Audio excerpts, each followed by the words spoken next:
from what was 3/4 of all the hard coal deposits in the world are in northeastern Pennsylvania. So it was exploiting this anthracite coal. So it was in 1812 when when the D&H story began.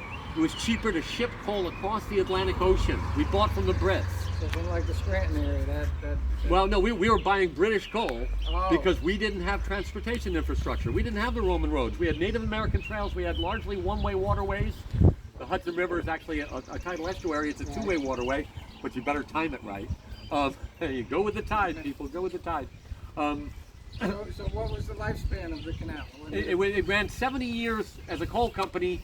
So from, 1827, it's watered from Port Jervis to Rondout, and they're starting to move some coal. They actually build a turnpike road to get some of their coal onto their canal, and they're starting to train people and move materials to dig the rest of the canal. They don't do anything in Pennsylvania until the final year 28. They operate until 1898 when it closes down, but they sell it to Samuel Kirkendall, Thomas Cornell's son-in-law and heir, for $10,000. It cost $1.5 million, some 30 million in today's dollars. But he continues running it. He starts buying up cement plants. Natural cement was discovered by a geologist, by the Rosendale cement industry. Was started because the canal came through here. They knew about cement stone because they had discovered some on the Erie.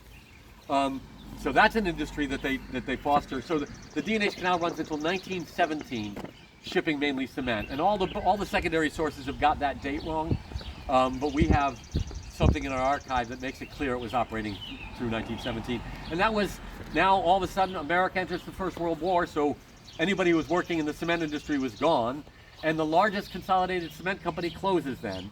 And the canal really, so 1899 to 1901, it runs from Wurtsboro through, and all the materials, if you know the Napanox Correctional Facility, it was a reformatory at the time, but all the materials for that were brought in from the Hudson River. That was built around 1900. 1901, Kirkendall sells part of it. There have been speculation in the New York Times and newspapers. He sells part of the line, and the New York O&W extends their 1871 rail line that got to Ellenville up to Kingston, largely on its bed. So if you go to the Accord Rail Trail, it's a railroad built over the D&H Canal. I'll be doing guided tours of that this fall for their Historic Preservation Commission. They want to celebrate their history more. They've purchased $20,000 worth of real estate here, including this building, a cement mill. They extend it because the D&H Canal is now operating originally over there. But in 1850, it gets cut through here, and they buy this building. From 1850 to 1898, two of the lock tenders stay here for this lock and the next lock 15. They run offices here, and it probably still is a tavern. People probably can still get something to eat, a place to sleep. A lot of the canalers slept on their boats. There was 2 loading quays back here, and this was big enough for boats to presumably tie up out of the way of traffic. That's a great building. It's a wonderful building. It maintains an astounding level of historic integrity. It is very much what it was like in 1797. Now, where's that trail going up there? That is the Hot Lock Walk. This follows you along 5 blocks from the... If you're interested, we have a map. Brochure that talks about the Hot Lock Walk. Civil engineering.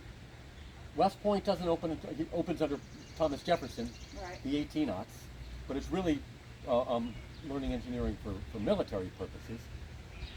Rensselaer Polytechnic Institute up in Troy, New York doesn't open until 1823.